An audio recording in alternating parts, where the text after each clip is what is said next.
Kadon ka jingkermen happening ka jingdu jingkermen na benta kinong tre jong ka JHADC. Kibala tre klem tulam la kumba prabnai. Bakin yo ban thiet jan thamai. Bat lek men kum ki wei hakani Christmas bat snam thamai. Kani kala air jingkermen kala mi haka jingkren jong CEM jong ka JHADC umathom bor shiwan. Haba pli yak upis tre kam jong ka tanat taxation hakli red west East Giant Hills District haka shipho tarik no pra.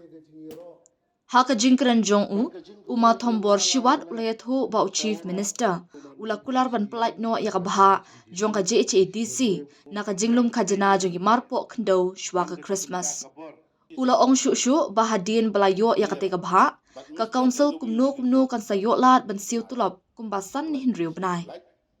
Lindang chong cherubu chief minister deputy chief minister but the igi assurance daw chief minister wa lakamon gamon makat kamu man kate in ka council yang i debat i de priang i ka to jing terwa wo sutulop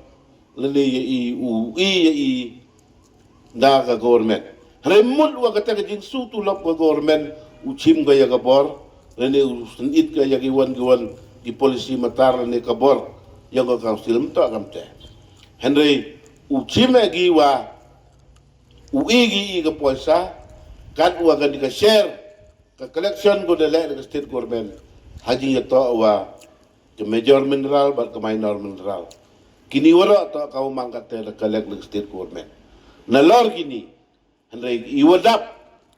uigi government i regular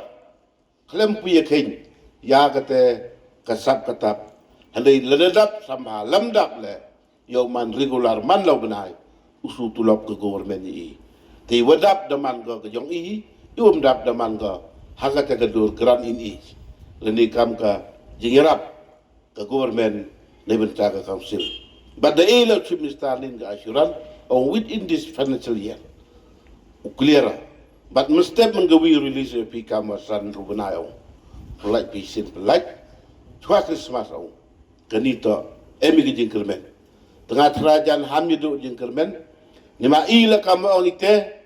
kam ka skip committee mem pulut pudi mau not ule iwi tang ki skim MDC skim leni giwan mju MD dia hun udo hande tangu yo pendep ya kita ke liabilities kudang sa kamtam ketulop yang di start kita kan ogam te ni por nga nagliang yo nga kajisya tu kyo nga kajing kwa kyo i kam ko ST committee kwa i kamon uwanra lene kamon upenyar yete bor lene kwa i kamon uthuk lukti kilat uwanra ya kate kajing yo ko miat ko baha kajing yo ne benta upendap upenbiang ya ke council kyo i Henry lada i kam kita ki membar lene ikam kita kipat ba memi kita keju kejingkit kle memi kita keju kejing ya krelang Henry mpoi gi chuan